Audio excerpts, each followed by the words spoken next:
আমার ছোট্ট অপরিকল্পিত ব্লগে আপনাদেরকে জানাই স্বাগতম। আজকে আমি কাচ্চি বিরিয়ানি রান্না করব। এজন্য খাসির মাংস ম্যারিনেট করে রেস্টে রাখবো। আমি আগেই চুলাতে রোস্ট বসিয়ে দিয়েছিলাম, সেটা প্রায় হয়েও এসেছে। আমি চলে যাব আলু ভাজতে। লাল লাল করে আলুটা এপিট ওপিট করে ভেজে নিতে হবে। তারপর তেলে পেঁয়াজ দিলাম। পেঁয়াজটা লাল লাল করে ভেজে রাখবো। রাখার পর তারপরে মাখিয়ে রাখা ম্যারিনেট মাংসটা দিয়ে দেব। এইভাবে পানি শুকিয়ে নেব। পানি শুকিয়ে গেলে তারপর ঝোলে পানি দিয়ে দেব। এজন্য তার আগে কিছুক্ষণ ঢাকা দিয়ে রাখতে হবে ম্যারিনেট করা মাংসটি। পানি ছেড়ে পানি শুকিয়ে গেলে ঝোলের পানি দিয়ে এটাকে ঢেকে দিতে হবে। তারপর কিছুক্ষণ অপেক্ষা করতে হবে। চলো পাখি দেখে আসি। পাখি দেখে আসি। চলো চলো।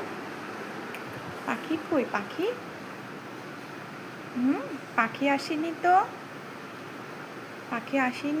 কিন্তু এই দুই বিল্ডিংয়ের মাঝখানে এত ময়লা, কেন যে সবাই পরিবেশ এমন করে নষ্ট করে। এটা কলিজা, এটা সোনামণি, এটা ছোট্ট সোনামণি। কলিজা, সোনামণি, ছোট্ট সোনামণি। হয়ে গেছে মাংস রান্না। শেষে আমি বাসমতি চালগুলো ফোটাতে দিয়েছিলাম, সেটা ফুটেও গেছে। এবার বিরিয়ানিটা দিয়ে দেব দমে।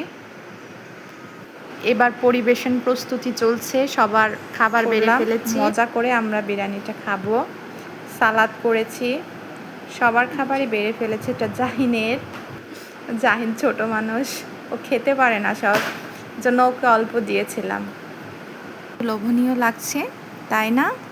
খেতেও কিন্তু খুবই অসাধারণ হয়েছিল। খাওয়া শেষে আমরা দুপুরে ভাত ঘুম দিয়েছিলাম। ঘুম থেকে উঠে এই যে দেখেন, দুষ্টটা খেলা শুরু করে দিয়েছে। ওই যে ওকে দাঁত দেখাতে চেয়েছিলাম, তো দাঁত দেখাচ্ছিল আর মজা করছিল। তারপর আসরের নামাজ পড়ে একটু চা খাবো, এজন্য চা বানাতে গিয়েছিলাম। তার আগে একটু পানি খেলাম। পানি খেয়ে চলে গেলাম সোজা রান্নাঘরের দিকে যেয়ে আমার চায়ের পাতিলটা নিয়ে চা বানানোর প্রস্তুতি নিচ্ছিলাম। পাতিলটা খুঁজে পাচ্ছিলাম না। তারপরে দেখি এই নিচের দিকে পাতিলটা ছিল লুকিয়ে। তারপর পাতিলটা নিয়ে টেবিলে চলে গেলাম পানি আনতে। চুলাটা অন করে দিলাম। তারপরে পানি ফোটার অপেক্ষায় আছি। পানি ফুটে গেলে এর ভিতরে চিনি দিয়ে দিব। তারপর পানি ফুটে গেল। পানি ফুটে যাওয়ার পর আমি একটু 1 চামচ চিনি দিলাম। চিনি দেওয়ার পর দেখলাম একটু কম হয়ে গেছে, আমি একটু বেশি চিনি খাই। তারপর আবার একটু চিনি দিয়ে দিলাম। চিনি দেওয়ার পর তারপর লিকার দিয়ে দেব। আমি কিন্তু এটা লেবু চা করছি, লেবু চা আমার অনেক পছন্দের।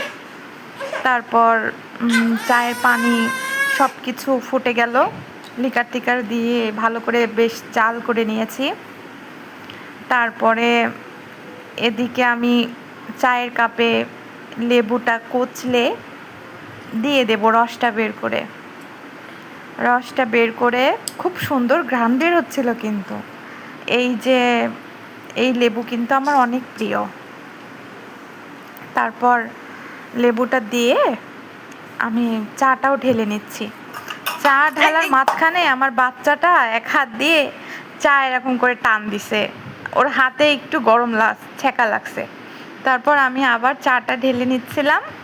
ঢেলে নেওয়ার পর একটু মজা করে চা খাবো, সেই আনন্দে নাচতে নাচতে ঘরের দিকে যাচ্ছিলাম। একটু চা পড়ে গেছে, চায়ের কাপ থেকে চা একটু পড়ে গেছে। বাচ্চাটা এত জ্বালায় সারাদিন। তারপর ওকে টিভি অন করে ওকে বেডরুমে দিয়ে আসছি। দিয়ে আসার পরে আমি এখানে বসে বসে একটু চা খাচ্ছিলাম আর চাটা দুলিয়ে আপনাদেরকে দেখাচ্ছিলাম যে এই যে দেখেন চা খাচ্ছি। এইগুলাই। তারপর অনেক পুরাতন একটা গান দেখি বাজতেছে দিয়ে এবার কোয়েলের, আমাদের ছোটোবেলার কথা মনে পড়ে গেল। তারপর দৌড়ে চলে গেলাম, দৌড়ে যেয়ে দেখি যে কি জানি গান একটা মনে পড়ছে না এখন, কিন্তু তখন দেখার জন্য চলে গেছিলাম।